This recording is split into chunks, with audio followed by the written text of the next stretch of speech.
I knew something felt off the moment I stepped into that rundown studio, but the offer sounded official: an agent who promised a rising photographer, clean lighting, a portfolio upgrade. I hadn't slept, tossing with phone flashes and followers count spiraling. I was desperate. The place was smaller than the online gallery suggested. Dim overhead bulbs flickered as I waited. He greeted me with a polite smile, hair slicked back, eyes too bright. He said he'd shoot me for a viral series, artistic but edgy. I posed, soft, respectful directions.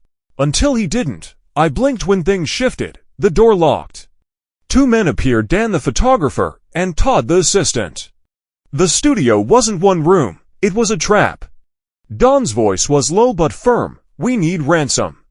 $250,000. You have assets. Your agent will pay." Suddenly, this wasn't art, it was blackmail. I was the bait. My heart thudded as fear replaced hope. They drove me out. I watched the city blur as anxiety clenched my ribs. In an isolated cabin, miles from town, they left me in a high chair. There was no negotiation, just surveillance cameras and whispered threats.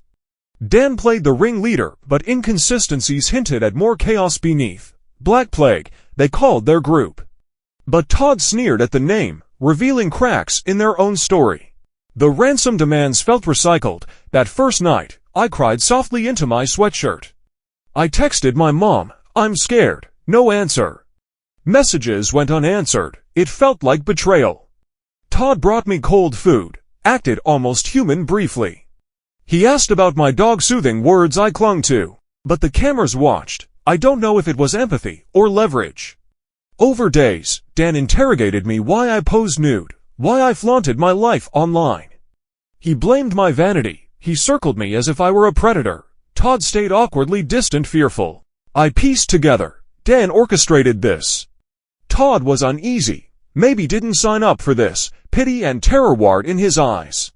Then my mom enlisted help. John, my ex, became a reluctant hero. Todd followed shadows. Footsteps crept around the cabin late at night. I'd hear them. Todd's phone recording app. A muted whisper. He tried to help once. I heard him say into his palm mic, "She trusts me," but Dan caught him. Consequence: Todd was kept in a separate room. Punished. I had to rely on my wits. When Dan brought me a mirror and said, "Contemplate what you've done," I pretended to comply. Instead, I memorized his daily routine: when he drank, when he cleaned his gun holster.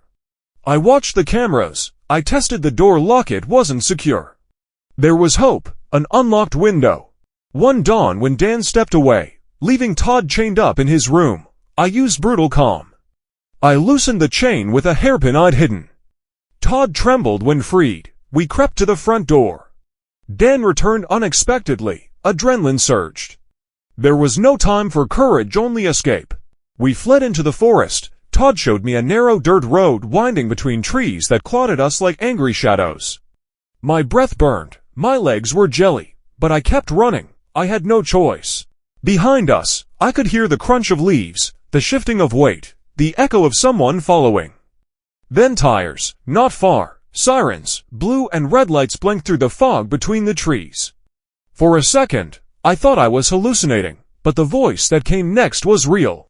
Jessica. It was my mom. My knees buckled before I even saw her. And then arms wrapped around me. John, he was shaking too, but holding me like the world wouldn't let go again. I buried my face in his shoulder, sobbing so hard it hurt. Todd froze behind me, unsure, breathing like he'd just outrun death itself, but before we could feel safe, Dan stepped from behind a tree, a gun in his hand. A silence so sharp it cut through the sirens. I didn't scream at first, my lungs forgot how. He raised the weapon slowly, expression unreadable. John instinctively moved in front of me. I heard the safety click. Everything slowed. Don's hand trembled just barely. His voice was low, guttural. "You ruined it, all of you." Then chaos. John lunged. They crashed to the ground. The gun went off. I screamed. Todd darted forward, tackled Don's wrist, pried the gun from his grip. Police officers surged from the tree line, guns drawn, voices booming commands. In seconds, Dan was pinned to the ground, screaming into the earth as the handcuffs clicked. I stood there, frozen, bleeding from my lip, shaking, The nightmare unraveled in front of me, thread by thread. I watched Dan hauled away, spitting curses, calling me a liar, a whore, a fake, but it didn't matter anymore.